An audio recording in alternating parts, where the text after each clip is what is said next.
नमस्कार प्रिय दर्शकों, देवम चैनल में आप सभी का स्वागत है। आज हम एक बड़ी ही इंटरेस्टिंग और माहितीप्रद कहानी सुनने जा रहे हैं। जो लोग इस कहानी को मन से और दिल से सुनते हैं, उनके घर में कभी भी कलह उत्पन्न नहीं होगा और घर में हमेशा सुख और शांति बनी रहेगी। माँ लक्ष्मी का सदैव आगमन रहेगा।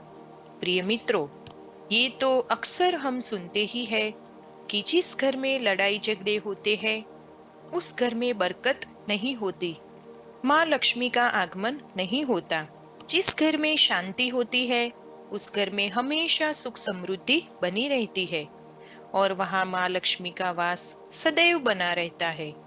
यह कहानी भी हमें यह प्रेरणा देती है कि हमें घर में लड़ाई झगड़े क्यों नहीं करने चाहिए और जिस घर में लड़ाई झगड़े होते हैं तो उनको किस तरीके से रोका जाए, क्योंकि लड़ाई झगड़े करने से घर में दुख और दरिद्रता निवास करती है। हो सके तो इस कहानी को पूरा सुने। ये कहानी आपको आपके जीवन में ढेरों सारी प्रेरणाएं देगी। शुरू करने से पहले जो मित्रों नए जुड़े हैं, वो चैनल को सब्सक्राइब जरूर करें। तो आइए कहानी शुरू करते हैं। एक जंगल में एक मोर और मोरनी रहते थे। मोर और मोरनी बड़े हंसी खुशी से रहते थे। एक दिन मोरनी मोर से कहती है कि पियाजी, हमें यहाँ से चलना चाहिए। हमें हमारे समाज के पक्षी जहाँ रहते हैं वहां चलना चाहिए। तब मोर मोरनी से कहता है कि प्रिय, वहां चलेंगे तो लड़ाई झगड़े होंगे। इससे अच्छा है कि हम सुकून से यहाँ रह ले। लेकिन मोरनी बहुत जिद करती है। अपने संसार में, अपने सुखी जीवन में लड़ाई झगड़े ना हो, इसीलिए मोरनी की जिद के आगे मोर को झुकना पड़ता है और आखिर दोनों उड़कर एक नगर में आ जाते हैं। उस नगर का राजा पशु पक्षियों की भाषा को अच्छी तरह समझता था।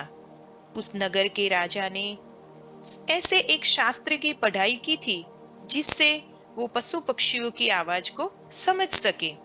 मोर और मोरनी उस नगर में रहने लगते हैं। एक दिन की बात है। राजा अपनी रानी से कहता है, मुझे बहुत भूख लगी है, मुझे भोजन दो। खाने के लिए रानी बहुत सारे व्यंजन बना के एक हाथ में पानी का लोटा और दूसरे हाथ में थाली लेकर राजा के समक्ष आती है और राजा को भोजन परोसती है। जैसे ही राजा के सामने भोजन रखती है, उसी समय एक चावल का टुकड़ा जमीन पर गिर जाता है। प्रिय दर्शकों, उधर कुछ चींटियां घूम रही थी। एक चींटी आकर उस चावल के टुकड़े को लेकर धीरे धीरे चलने लगती है। राजा यह सब कुछ देख रहा था। तब वहां एक चींटा आता है और कहता है कि यह चावल का टुकड़ा मुझे दे दो और तुम राजा की थाली में से एक और चावल का टुकड़ा लेकर आओ। इस बात को राजा अच्छी तरह समझ जाता है, क्योंकि राजा पशु पक्षियों की और जीव जंतुओं की भाषा को समझता था। चींटी चीटा को मना कर देती है कि नहीं, राजा देख लेंगे तो मुझे मार देंगे। लेकिन चींटा फिर भी कहता है कि राजा को कुछ भी पता नहीं चलेगा, क्योंकि राजा को हमारी भाषा में कुछ भी समझ नहीं आएगा। चींटी कोशिश करती है, लेकिन आधे रास्ते से वापस लौट जाती है कि नहीं, मैं नहीं जाऊंगी। हो सकता है राजा को पता चल जाए और राजा मेरी मृत्यु भी कर सकता है। तब अचानक चीते को इस बात का भान हो जाता है कि राजा हमारी बात को सुन रहा है और समझ भी रहा है। वो चींटी को बताता है कि राजा हमारी बातें समझ रहा है। तब चींटी चींटे से कहती है कि अगर राजा ने हमारी बात को सुन ली है और अगर राजा किसी को बताएगा तो वह उसी वक्त पत्थर सा बन जाएगा। राजा चींटा और चींटी की इस बात को बखूबी सुन लेता है और समझ भी लेता है। राजा इस बात को सुनकर हंसने लगता है जैसे ही राजा को हंसी आती है, उसी वक्त रानी रसोई से बाहर आकर राजा के पास आती है। रानी राजा को हंसते हुए देखकर सोचती है कि शायद मुझसे कोई गलती हुई है, इसीलिए राजा हंस रहे हैं। रानी राजा के पास आकर पूछती भी है कि महाराज क्या हुआ, आप क्यों हंस रहे हो। राजा कहता है नहीं, ऐसी कोई बात नहीं है, यूं ही हंसी आ गई। तब रानी जिद करती है और कहती है नहीं, आपको मुझे बताना ही पड़ेगा कि आप किस बात पे हंस रहे हो। राजा को पता था कि चींटी वाली बात अगर मैं किसी को बताऊंगा तो मैं पत्थर सा बन जाऊंगा, इसीलिए राजा बार बार मना कर रहा था।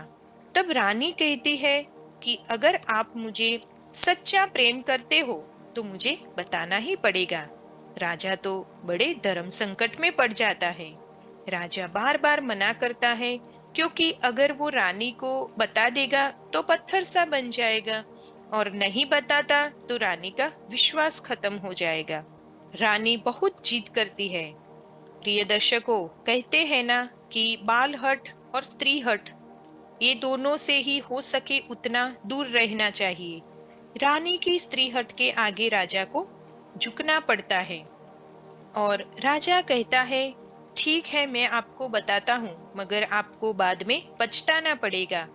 रानी कहती है आप तो कह रहे थे कोई ऐसी बात नहीं है, और अब आप फिर से कह रहे हो कि मुझे बाद में पछताना पड़ेगा।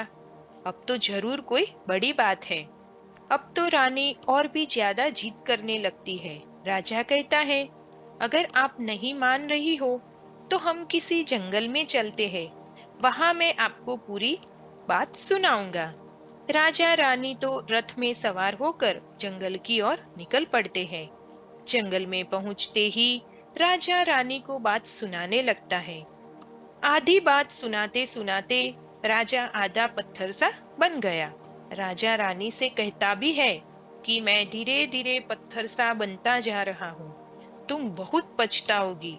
तब रानी कहती है कि राजा साहब, थोड़ी सी तो बात बची है, उसे भी कह दो। राजा संपूर्ण बात कहता है और राजा पूरा पत्थर सा बन जाता है। तो मित्रों, आपने सुना, रानी की जीत के कारण ही राजा पत्थर सा बन जाता है। रानी सर पकड़कर रोने लगती है, उस पत्थर को हिलाने की कोशिश भी करती है, मगर भारी भरकम पत्थर कैसे हिलेगा। प्रिय दर्शकों, इस कहानी से हमें यह सीख मिलती है कि स्त्री हट के चक्कर में कभी भी ना पड़े, क्योंकि जो स्त्री हट के चक्कर में पड़ जाते हैं उनका पतन निश्चित होता है। मैं उम्मीद करती हूँ कि यह जानकारी आपको जरूर पसंद आई होगी। अगर वीडियो पसंद आया हो तो चैनल को सब्सक्राइब जरूर करना और वीडियो को लाइक जरूर करना। धन्यवाद।